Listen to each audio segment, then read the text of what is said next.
ফরজ সালাতের পর ইমাম সাহেব সকল মুসল্লিদের নিয়ে হাত তুলে মোনাজাত করেন, এই মোনাজাত কি কোরআন ও সুন্নাহর মতে ঠিক আছে?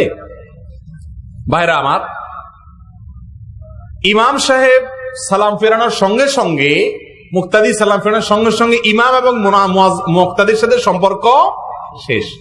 নবী সাল্লাল্লাহু আলাইহি সাল্লাম বলেছেন, সালাতের শুরু হলো তাকবীর দিয়ে, আর সালাত শেষ হয় না মোনাজাত দিয়ে? সালাম দিয়ে শেষ হয় না মোনাজাত দিয়ে শেষ হয়? আসসালামু আলাইকুম ওয়া রাহমাতুল্লাহ, আসসালামু আলাইকুম ওয়া রাহমাতুল্লাহ, নামাজ শেষ। ঠিক না বেঠিক? কিন্তু এরপরেও ঠিক বললে কি হবে? আমরা বসে থাকি। ঠিক না বেঠিক? বসে থাকি। ইমাম সাহেব হাত তুললে যদি কেউ নাও তোলে তারে গুতা মারি সাইড দিয়ে, মানে ইমাম সাহেব তুলছে তুমি বসে আছে কেন? আবার ইমাম সাহেব নামানোর পরে যদি নামাতে কেউ দেরি করে তারও আবার গুতা মারে, এই তাতাই নামা, ইমাম সাহেব নামায় ফেলছে।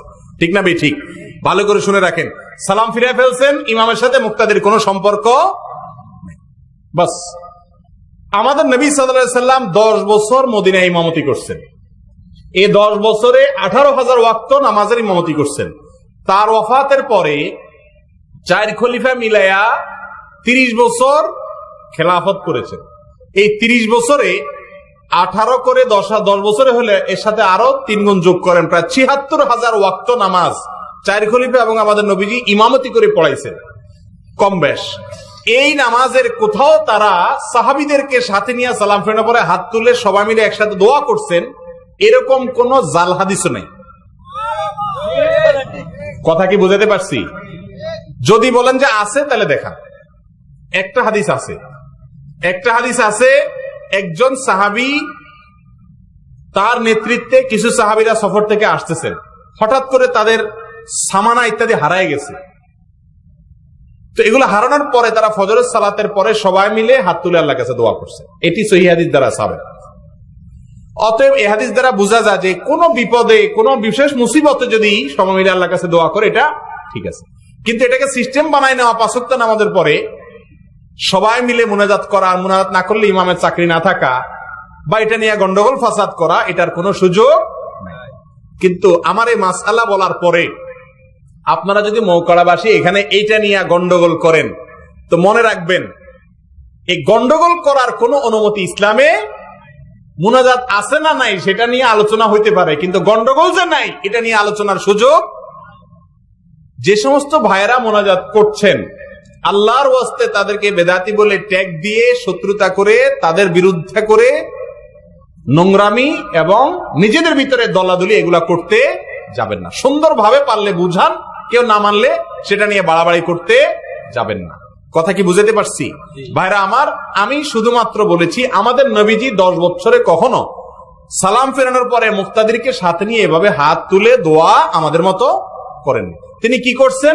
তিনি সালাম ফেরানোর পরে ইস্তিগফার পড়ছেন 3 বার, আস্তাগফিরুল্লাহ আস্তাগফিরুল্লাহ আস্তাগফিরুল্লাহ, আল্লাহুম্মা আনতাস সালাম ওয়া মিনকাস সালাম পড়ছেন, আরো বিভিন্ন দোয়া পড়ছেন, এগুলো হাদিস দ্বারা সাবিত আছে।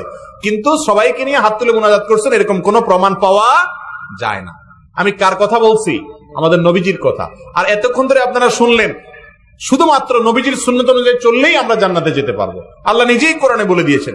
অতএব নামাজের পরে সারা দুনিয়া মুনাজাত করে, কিন্তু আমার নবীজি করেননি। আমি কোনটা মানবো?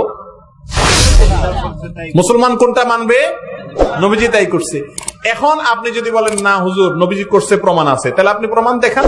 কথা কিন্তু একটা, ঘুরে ফিরেলে হবে না। আমাদের নবীজি সালাম ফেরানোর পরে সাহাবীদেরকে নিয়ে মুনাজাত করছেন কিনা, যদি করছেন থাকেন কোথায় আছে?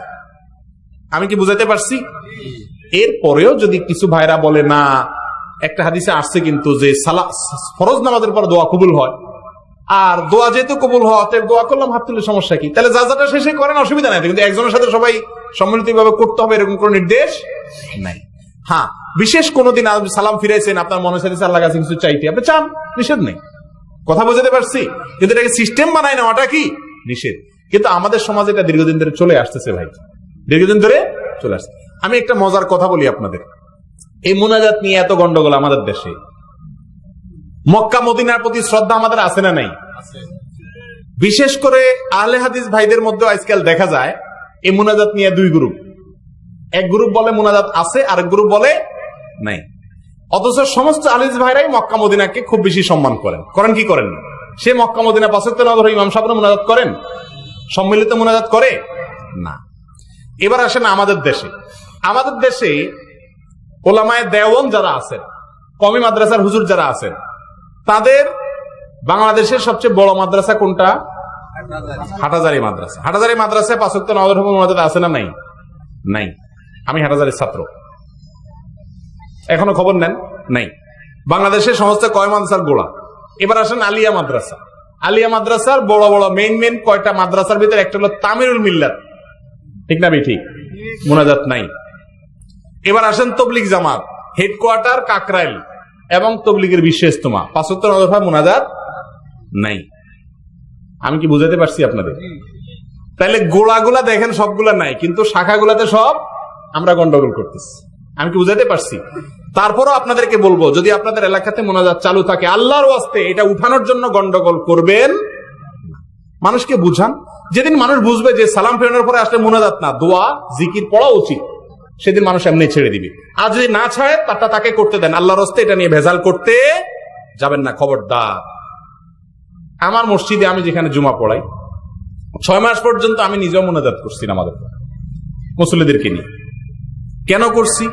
কারণ আমি যদি বুঝাই, এখন এটা বুঝবে না। 6 মাস ধরে বুঝাইছি যে রাসূল কি করছেন, হাদিসে কি আছে, কাগজ ছাইফা দিছি, বই বানায় দিছি, কার্ড বানায় দিছি। 6 মাস পরে একদিন পুরো আলোচনা করার পরে আমি বলছি, আমি জিনিসটা বুঝাইলাম, আমার দায়িত্ব শেষ। আপনারা মোনাজাত করেন, আমার নিষেধ নাই, দুমসে করেন, কিন্তু আমি বলে আমি মুক্ত হয়ে গেছি, রাসূল সাল্লাল্লাহু আলাইহি ওয়াসাল্লাম কিন্তু এটা করেন। এরপরে মুসল্লিরা সবাই হাত তুলে বলতেছে, না আমরা আর করবো না। আমি বললাম, না, আমি তো নিষেধ করিনি, আপনারা করেন। ইমাম সাহেবরা বললাম, তোলো, হাত তোলো। এখন ইমাম সাহেব তুলছে, কেউ আর তার সাথে তোলে। আলহামদুলিল্লাহ, এমনি উঠে গেছে। সুন্নাহ অনুযায়ী আমরা চলবো, সুন্নাহর খেলাফ কাজ আমরা করব না। কিন্তু অন্য ভাইদেরকে সংশোধনের নামে তাদের সাথে আমরা গন্ডগোল, ফাসাদ, ঝামেলা, বিভক্তিতে যাব না। আল্লাহ তাআলা আমাদের বুঝার তৌফিক দান করুন।